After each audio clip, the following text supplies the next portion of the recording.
This is Where We Live from Connecticut Public Radio. I'm Catherine Shen. If you aren't actively seeking out childcare or working in the industry, chances are you are still aware of the childcare crisis in the country and in Connecticut. Advocates and experts have been sounding the alarm about funding and staffing shortfalls even before the pandemic began, making federal relief dollars over the last 2+ years all the more critical. Well, those dollars are scheduled to dry up come September 30th. This week, Connecticut Senator Richard Blumenthal pressed for 3 bills that could help stabilize funding, even if for another interim. This includes the Child Care Stabilization Act, which would mean $16 million nationally.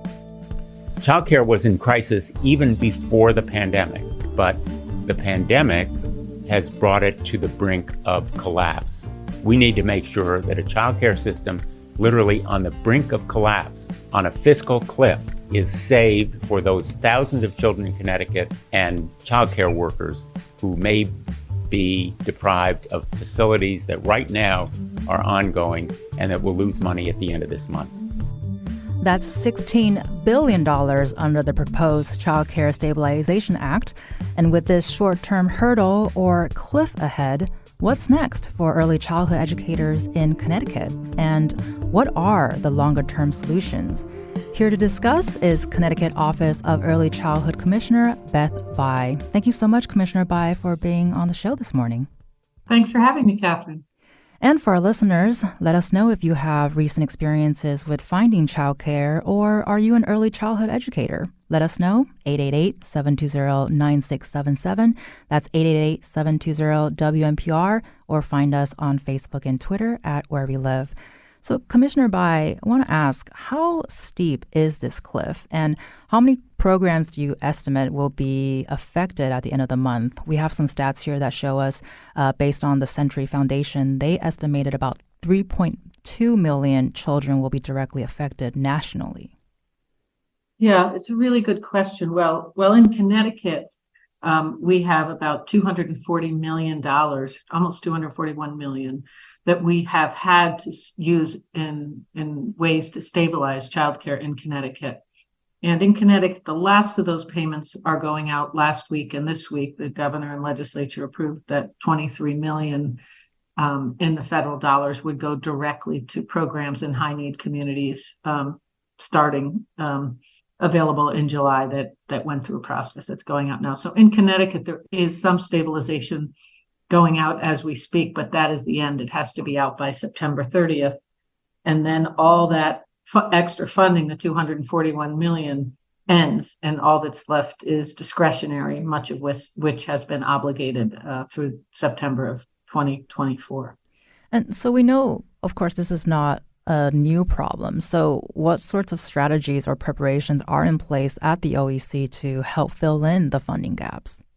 Yeah, it's a really good question. Well, the governor and the legislature worked together last year to add about $70 million of state funds to help fill in. So we will continue to fund Care for Kids, which is a program that makes childcare more affordable for families, at a much higher rate than we had. We were serving about 15,000 children before the pandemic. Using the federal aid, we got up to about 22,000, and the legislature and governor will be able to keep that between 19 and 20,000. So about 5,000 more children will continue to be served by Care for Kids so their parents can work.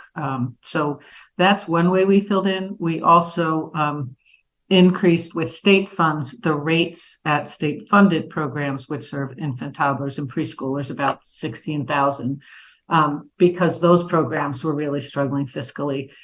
It's still not paying the full cost of care, but it's an improvement. So the legislature and governor did do some things in Connecticut to try to reduce the cliff effect, if you will. Well, and then talking about the legislature, how would the bills that Senator Blumenthal discussed help, in particular the $16 billion emergency relief promised in the Child Care Stabilization Act? Yeah, this scale of this issue is so big, it really requires a federal response. Senator Blumenthal is correct. Just this week, the bill introduced in the Senate, I believe that he was speaking of, that alone would bring $160 million to Connecticut to help with this challenge that we're facing.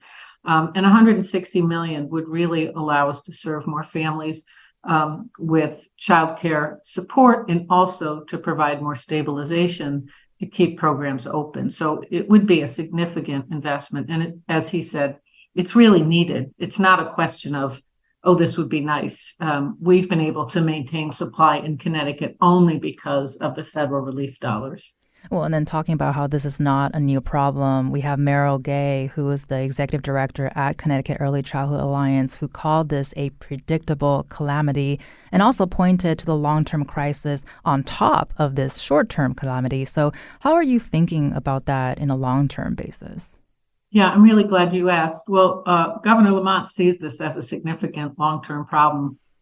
We know that Connecticut is short 100,000 workers, and CBIA has said that if we could get the supply of childcare up so families that needed childcare could access it, it would more than take care of that 100,000 worker gap. So this isn't just a matter of young children's brains, which I think first and foremost it is. You want high quality care to support young children and their families, but it's really a matter of Connecticut's economy and getting the workforce that we need, because childcare costs are so high that for many families, one parent either reduces their hours or stays home, and that impacts the available workforce in Connecticut. So the governor appointed a blue ribbon panel made up of business leaders, higher ed, childcare providers. Actually, Karen Lott and Monette Ferguson, who are joining you today, are on that panel to come up with a 5-year strategic plan to address this big challenge that is childcare and long-term challenge. It's really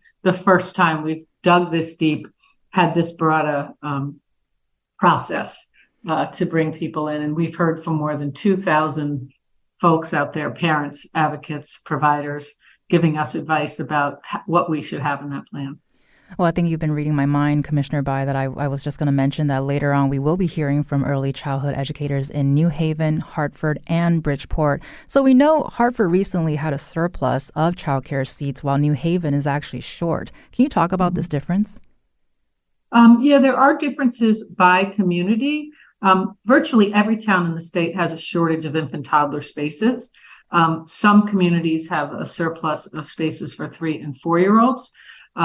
But there are slight differences. But both Hartford and New Haven are what we would consider childcare deserts, where they don't have enough childcare to serve the family needs in the community. And even beyond just affordability, it's just having enough spaces for the number of young children. So we have a way that we look at each community, and there are slight differences, but we know every community is short infant toddler care, which is the big problem. I think the biggest problem in Connecticut right now. And so we also know that many relief programs and initiatives are sort of doled out with equity in mind based on community needs.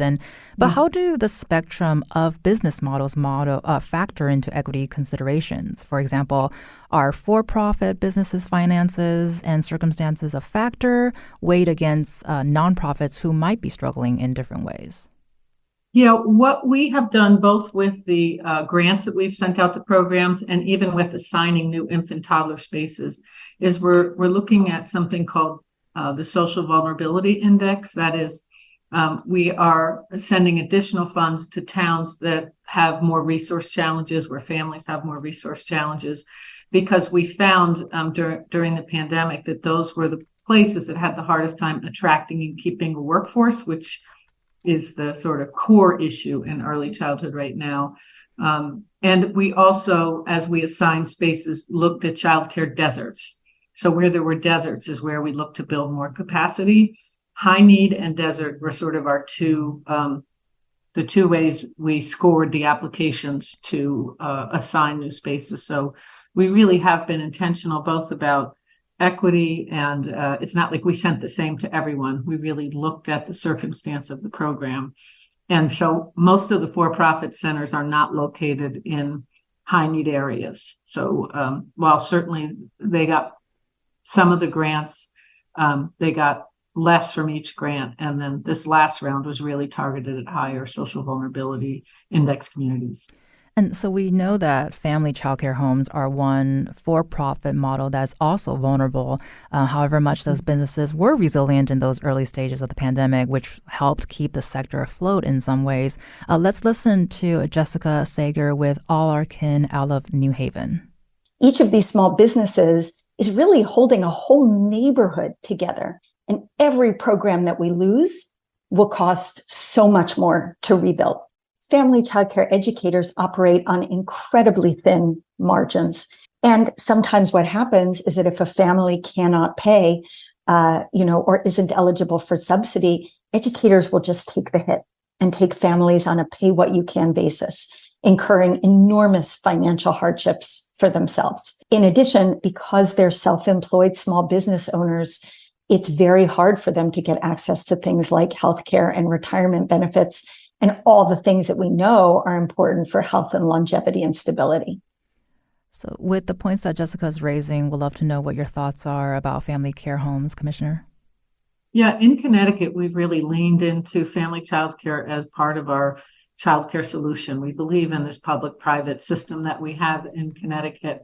Unlike other states, and I think because of organizations like All Our Kin and other staff family childcare networks, we have been able to hold on to family childcare supply. So in 2022, we had 1,800 family childcare homes, and in 2023, we still have 1,800 family childcare homes. I think there are 7 less or something like that. So these supports, that both the grants and then business supports and other things to try to help programs make it, I think, have helped. And the Blue Ribbon Panel really heard that the grants that came from the American Rescue Plan really helped them stay afloat. So the Blue Ribbon Panel is thinking about how do we make sure we can support family childcare in the next phase now that the American Rescue Plan dollars are gone, because they're a critical part. As Jessica said, often they're in neighborhoods, so people that may have transportation challenges can just walk down the street to a neighbor who has a family childcare home. And we're also working to support the national accreditation of family childcare providers, and Early Head Start is also doing lots of support. So I think more and more our country and state is realizing that family childcare providers are critical parts of the early education system. And so Jessica Sager with All Our Kin in New Haven also spoke to the importance of addressing how families are experiencing this crisis. And I want to build a quick scene here, big picture in Connecticut, more numbers coming up. The OEC's 2022 parent survey found 17% of families with young children spent more than 30% of their income on childcare, and nearly a third, which is about 31%, of families earning under $25,000 reported paying for childcare entirely from their own income. Let's take another quick listen to Jessica. Sometimes we create a false tension between affordability for parents and fair compensation for educators. We need to think of those as part of the same thing. That means we have to start by thinking about the state's subsidy payment that helps parents pay for care. We have to expand eligibility. It is incredibly difficult to be a parent in the United States. And this was true even before the pandemic. You have to make such tough choices about paying for childcare, about going to work, about where you leave your children every day. The ability of a parent to have access to a childcare program of their choice where they know their children is loved and safe and cared for and learning, any parent will tell you that that is the most precious gift that you can give them. And we really have a collective responsibility as a state to make sure that every parent feels that way. Commissioner, what are your thoughts about what Jessica has to say? Yeah, I think Jessica is correct. Families are spending too much of their income on childcare, and childcare providers not being compensated at a wage that they can live on. So we have to sort of break that tension, as she's saying. And the Blue Ribbon Panel does propose doing what she suggests, expanding eligibility for care for kids. And also under Governor Lamont for the next 3 years, we'll be increasing the rates 11% per year for 3 years to try to get closer to paying the cost of quality. And the state will move from paying about 50% of the market rate with its subsidy payments, up to 75% of the market rate with the subsidy payments. But you can hear when I say that, it's the market rate, and the market is suppressed, and paying 75% of what it costs does not help providers get what they need to earn a living wage. So there are a lot of challenges in the system, but Governor Lamont will have moved it from 30% of the market rate up to 75% of the market rate in 5 years. So he understands the challenges, and we've added tens of millions of dollars to the budget so that we can serve more families and also increase the rates for providers. And following what Jessica and the commissioner just said, speaking of parents, Sophie on Facebook writes, I had 2 children in daycare a couple years ago while my husband and I were both in graduate school. We tried to apply for Care for Kids, but it was an extremely difficult process. I missed one phone call to solidify my application. It was during work hours, but I called right back and couldn't get a hold of anyone. My application was denied because I missed that phone call. Well, thank you so much, Sophie, for sharing your story, and sorry to hear that that's what happened to you. I'm sure that resonates with a lot of parents out there listening to this conversation. Also want to share, too, Jessica Sager at All Our Kin is also a member of the new governor's panel you chair, Commissioner, that you mentioned earlier, the Connecticut Blue Ribbon Panel on Childcare. So we'll hear from 3 more members after a quick break, but right now, want to ask, panel meetings have begun in May. There's already a draft of the 5-year plan due out in December. So, Commissioner, what are your hopes for the panel, and what are some of the top items in this draft plan? Yeah, we just spoke about one of them, which is expanding Care for Kids so that more families have access. We also have several items aimed at compensation. I think what we've heard in the listening sessions is that if we don't take care of compensation, nothing else matters. You can't get to quality. There are hundreds of classrooms across the state closed because programs can't find teachers. So we've heard loud and clear that compensation is first. But there are some low cost, no cost things we can do. You hit on one from the parent, which is improving our processes so families can access the Care for Kids easier. And under Governor Lamont, now families who are in higher ed can access Care for Kids. 3 years ago, that was not allowable in Connecticut. It never had been. So we can also do things like simplify our state funding and federal funding. So there can be one classroom in Connecticut that has five different funding streams and rules and requirements, and that's very hard for programs to manage. So there's some things we can do to simplify the system for families, to improve our outreach, to improve our enrollment that don't cost as much money. And then there's some of the higher cost items, which is improving the rates for teacher pay and expanding access so more families can get childcare support. You've been listening to Connecticut Office of Early Childhood Commissioner Beth Bai. Thank you so much for your time this morning. Thank you so much. Good to be on. Of course, always. And for our listeners, we want to hear about your experience with early education and childcare in Connecticut. Let us know if you have any questions. Give us a call, 888-720-9677, or leave us a comment on Facebook and Twitter at Where We Live.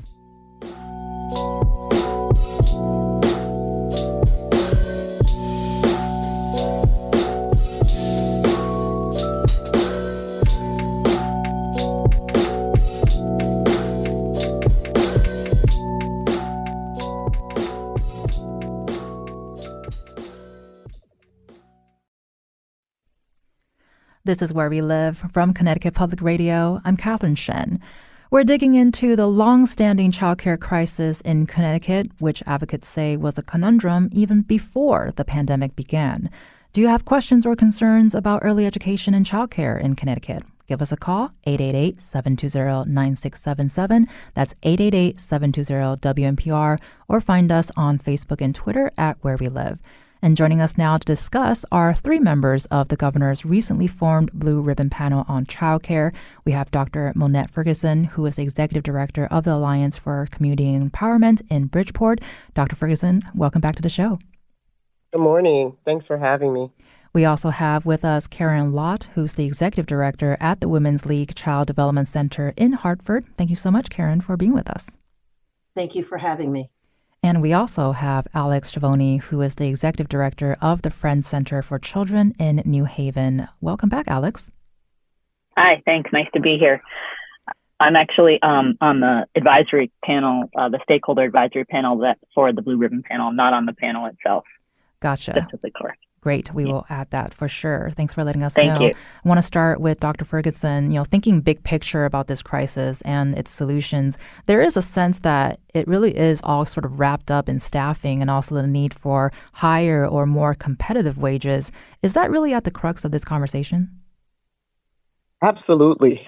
It's also top of mind for the Blue Ribbon panel. We know we can't possibly move the needle on this crisis without compensating our hard, skilled workers in this industry. And can you share how this is affecting the educational programs that you offer at the Alliance for Community Empowerment in Bridgeport? Where do the wait lists stand? Yeah, we have dozens of families on the wait list, and we could double that number on the infant toddler wait list. And the issue is staffing. I would love to wrap our arms and services around every family on that wait list, but I just don't have the staff. And how does that number compare to pre-pandemic wait lists? Yeah, so pre-pandemic, the wait list was really based on, whether families could get access to subsidies. We already talked about that. Whether families, it was a different type of wait list pre-pandemic.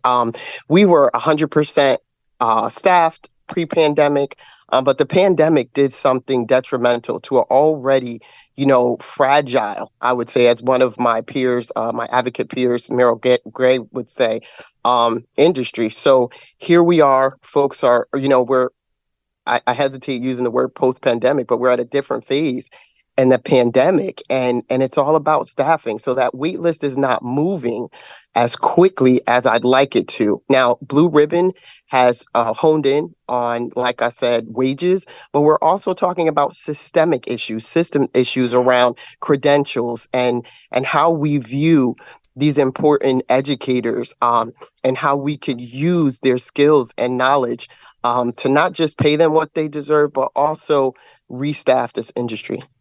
Karen, with what Dr. Ferguson just shared, how does this compare to your experience in Hartford? Are you hearing similar things, different things? What are your thoughts?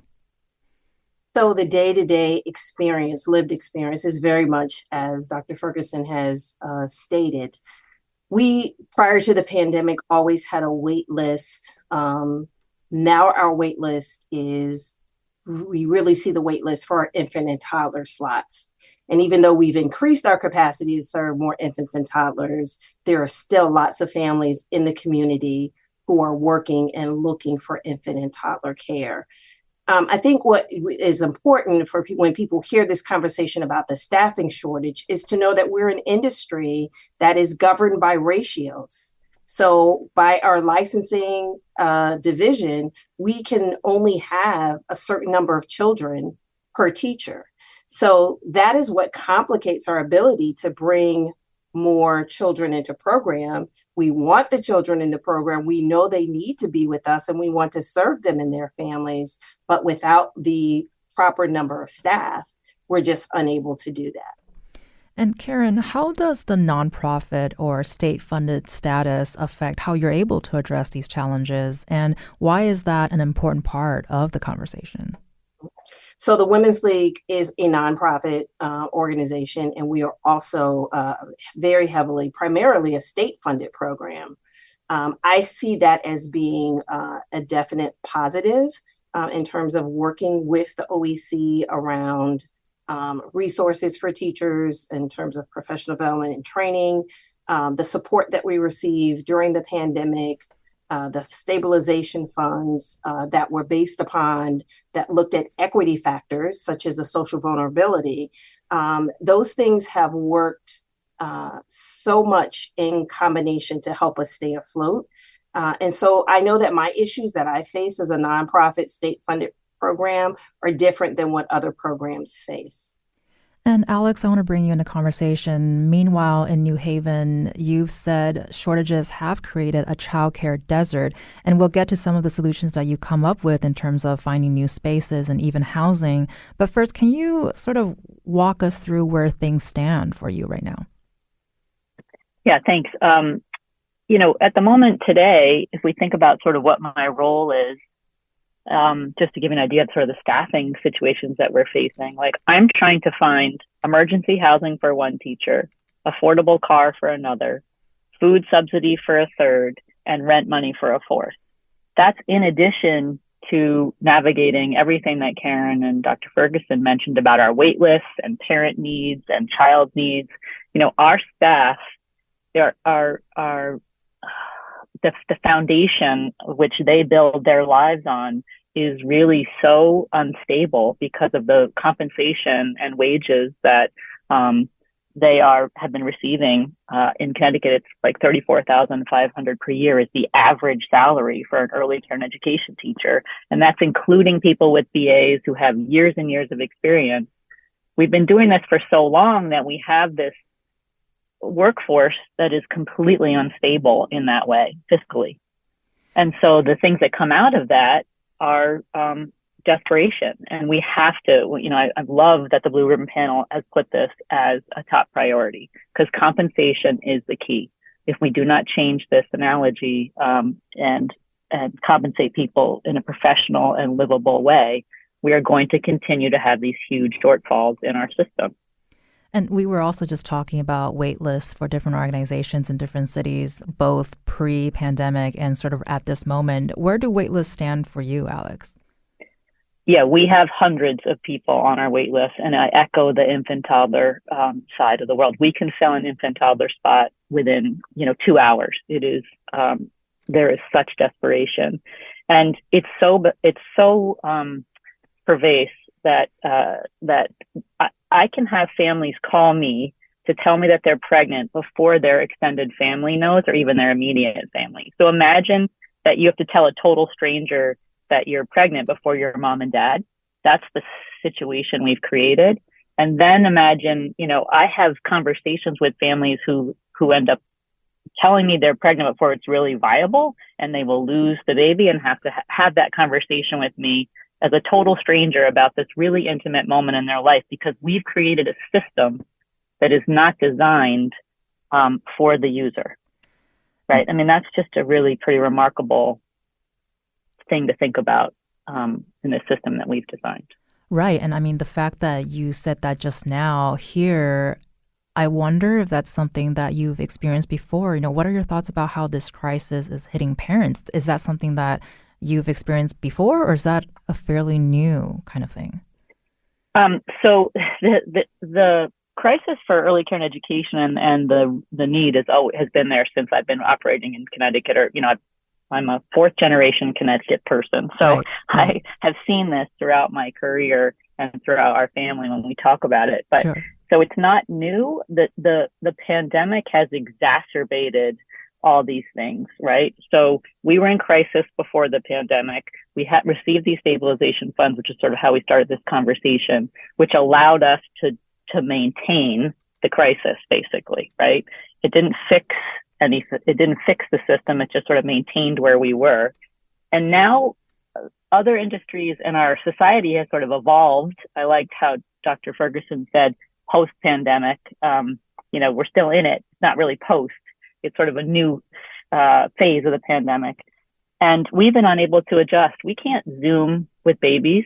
We can't do part-time care or work from home in the way that other industries can. And most importantly, we cannot pay our teachers what they can now make somewhere else, because we can't charge more for our services. And that is really where the points that Jessica Sager brought up in terms of compensation. We have to raise wages, and it has to come from the government in some form. So we're going to hear another clip here from another voice that really touches on what you're saying, Alex. We talked about the literal kind of undervaluing around funding and wages being underscored here, but there's also perpetual undervaluing that you are all confronting. So we're going to hear from Eva Bermudez Zimmerman with Childcare for Connecticut's Future. Right now, with the cliff approaching us, the childcare providers who take so much time creating curriculum, and yes, you heard it right, curriculum. Childcare is not just putting a child in front of a TV and forgetting about that child. Childcare is educational. Childcare is making sure that they learn in a structured environment through play. It takes a lot of work, and making sure that those educators have the resources. So I want to end here with all three of your responses. Dr. Ferguson, you going first. What are your thoughts having heard what Eva has to say?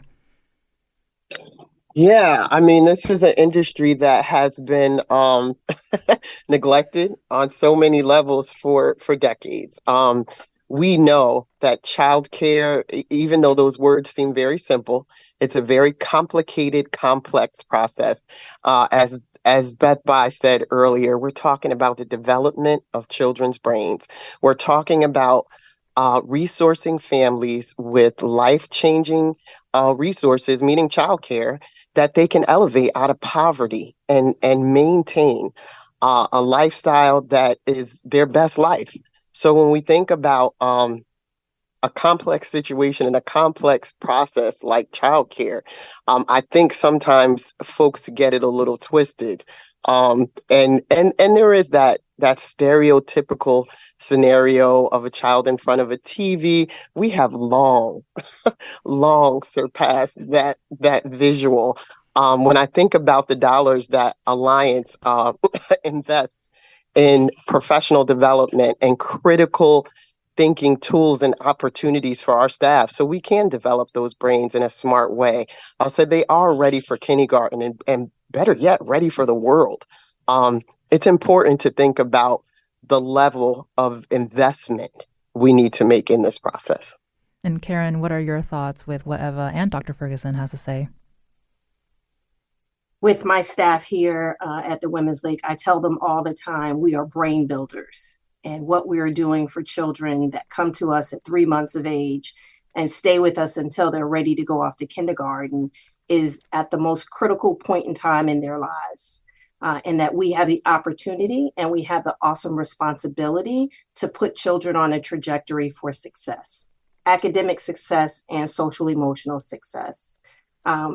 So the importance of early care and education really needs to have a shift in our country where people really understand what we do, that we are educating children and the staff are early child care educators. And in that we play a critical role in our communities. We play a vital role in the state of Connecticut. And I really want people to understand that the work that the staff do is worthy of their full compensation. And Alex, talking about critical roles in education, your thoughts about this undervaluing and the sort of misconception around the level of skill in early childhood educators. What are your thoughts? Yeah, I'll say ditto to Karen and Dr. Ferguson. And we're steeped in our country in this historical belief system of regarding early care and education and childcare. And it's that women should do it. That's sort of women should stay home and take care of children. That's sort of a historical belief system that we haven't gotten over. And we didn't until recently truly understand brain development and the critical importance of the 0 to 5 range. And so now we know those things. So my belief is that now that we know, we need to do better. And we have not yet shifted our values system to align with what is scientific, what is proven, from a human development side. We also now know the economic development side. And the fact that we continue to make choices that and we're not leading with what we know is really, again, based on these rooted belief systems. So we're an industry that's 98% female. We're disproportionately women of color. So we have to ask ourselves, why are we still making choices that are devaluing and undermining and paying women to live in poverty? It's based on our sexism and our racism and the way that we see these educators. So I think it's a combination of all those things. And we really have to make a values and culture shift to get where we need to be. You've been listening to Dr. Monette Ferguson, Karen Lott, and Alex Schiavone, who are our educators and experts with the Blue Ribbon Panel on childcare, as well as the Childcare for Connecticut's Future Coalition. They'll be staying with us, and we'll be continuing this conversation after a quick break. Let us know if you have any questions or concerns about early education and childcare. Call us at 888-720-9677. That's 888-720-WNPR, or find us on Facebook and Twitter at Where We Live.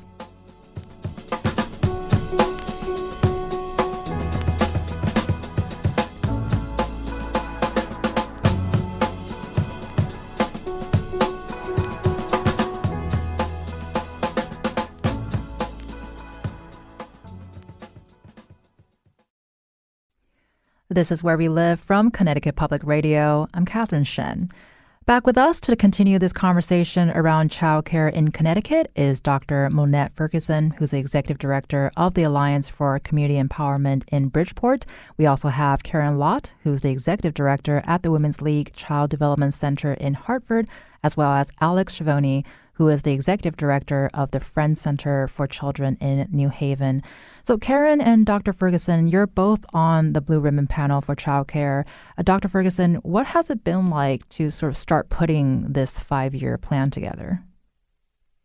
As you can imagine, an immense challenge. It's an honor and a blessing to be around the table with caring experts around this issue.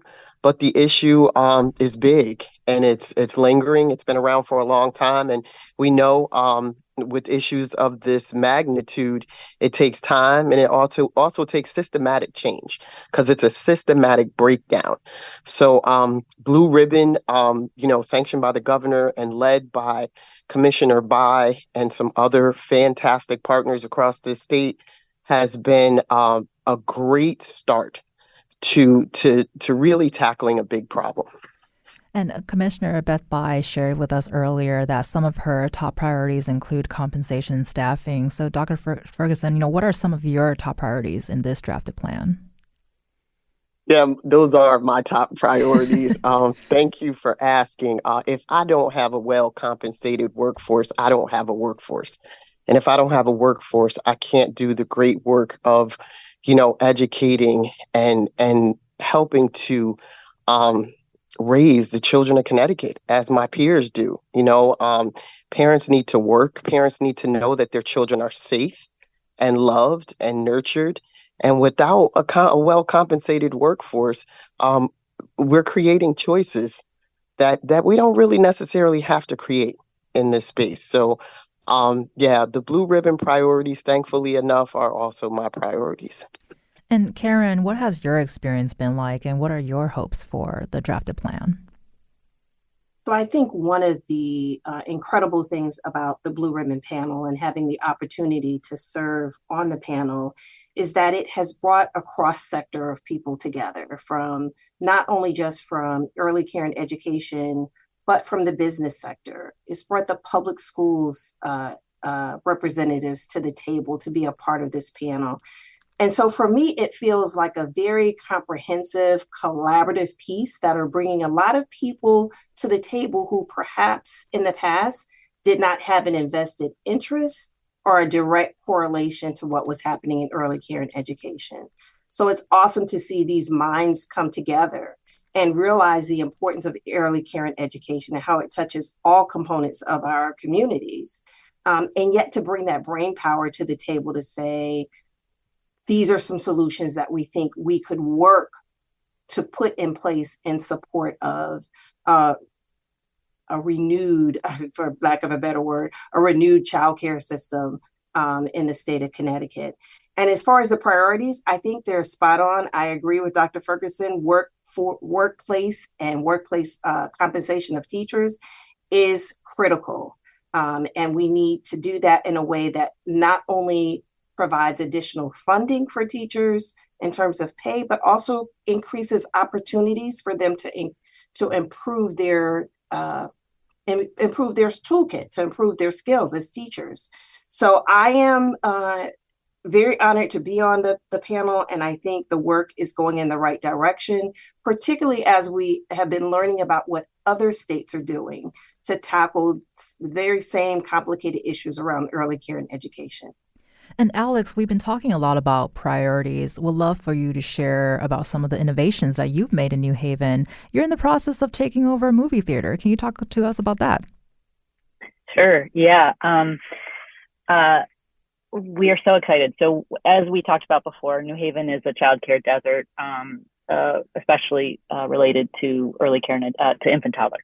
So we are an expanding and a growth organization. We have been growing since we opened, which is about 15 years ago, and are constantly adding sites and spaces to our community. And we do that because the community's asked for it and because there's a need. So we just purchased Cine 1 through 4 for people who are familiar with the New Haven area. It's a former movie theater that was hit by the pandemic.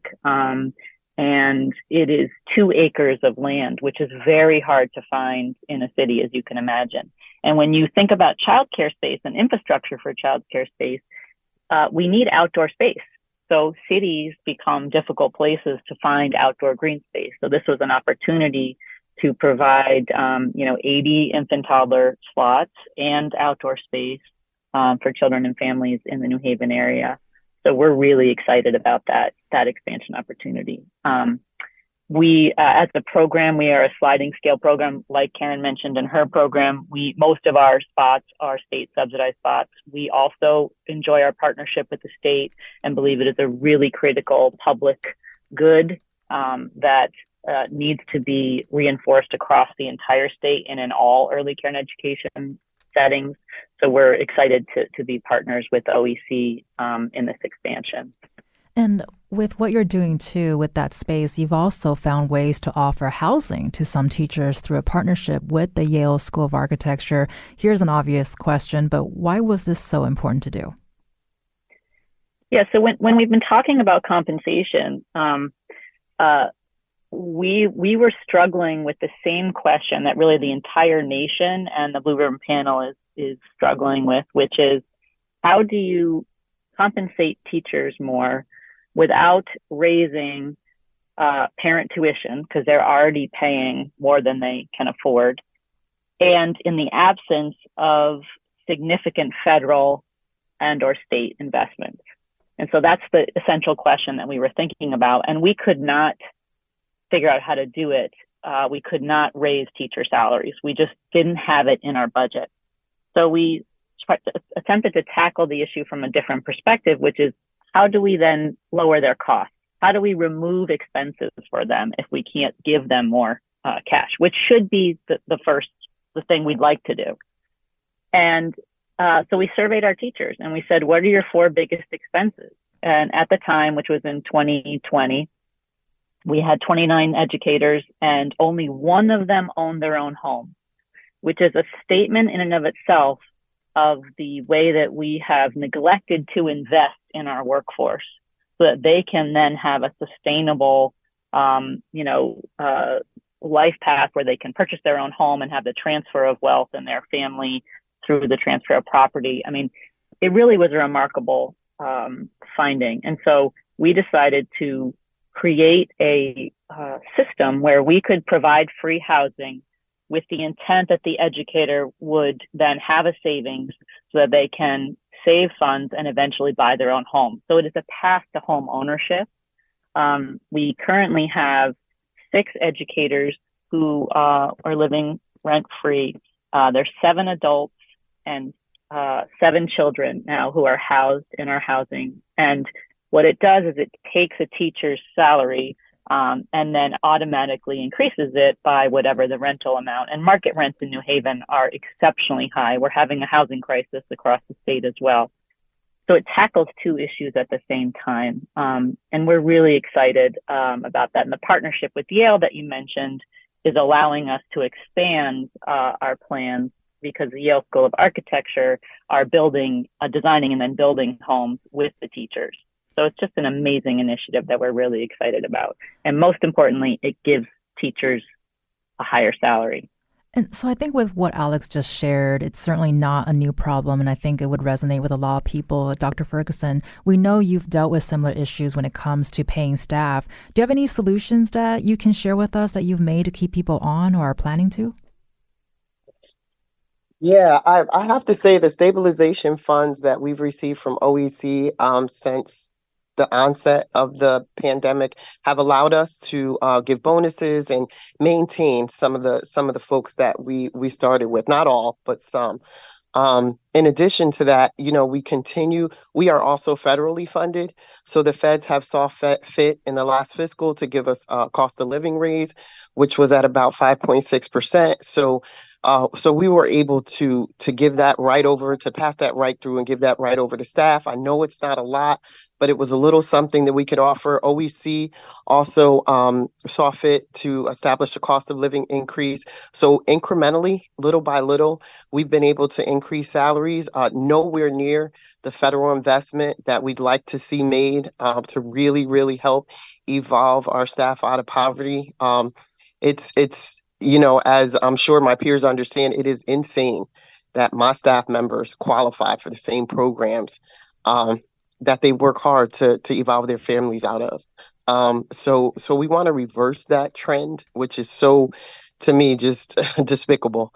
In addition to that, having higher quality professional development opportunities, also the wraparound programs. A lot of the wraparound programs that we have for our families, we also offer for our staff. The food security and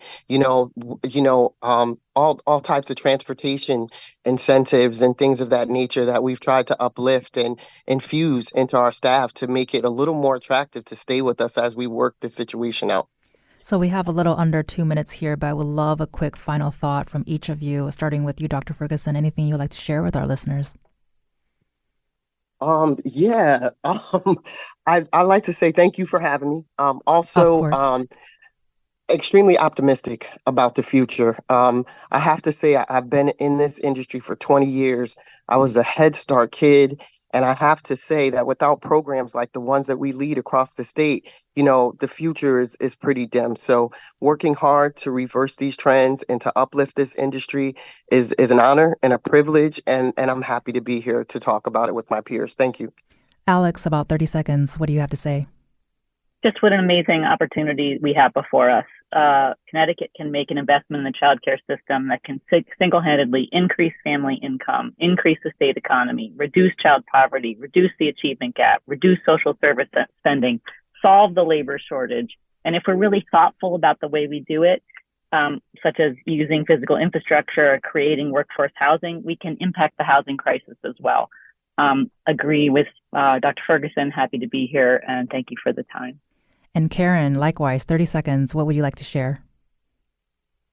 I would like to share that I'm extremely hopeful about what the future holds for early care and education in the state of Connecticut. I think we have some great models that are happening around the state to look at and build from, but it will take the collective voice of everyone leaning in and understanding the importance of early care and education and talking with legislators and talking with the decision makers so that we can really make sure that we have the greatest early care and education system in Connecticut that puts our children and our families on a trajectory for success. And you've been listening to Karen Lott, who's the Executive Director at the Women's League Child Development Center in Hartford, Dr. Monette Ferguson, who's the Executive Director of the Alliance for Community Empowerment in Bridgeport, and Alex Schiavone, who is the Executive Director of the Friends Center for Children in New Haven. Thank you all for joining us this morning. I'm Catherine Shen. Today's show is produced by Katie Pellico. Our technical producer is Kat Pastor. Download Where We Live anytime on your favorite podcast app, and thank you so much for listening.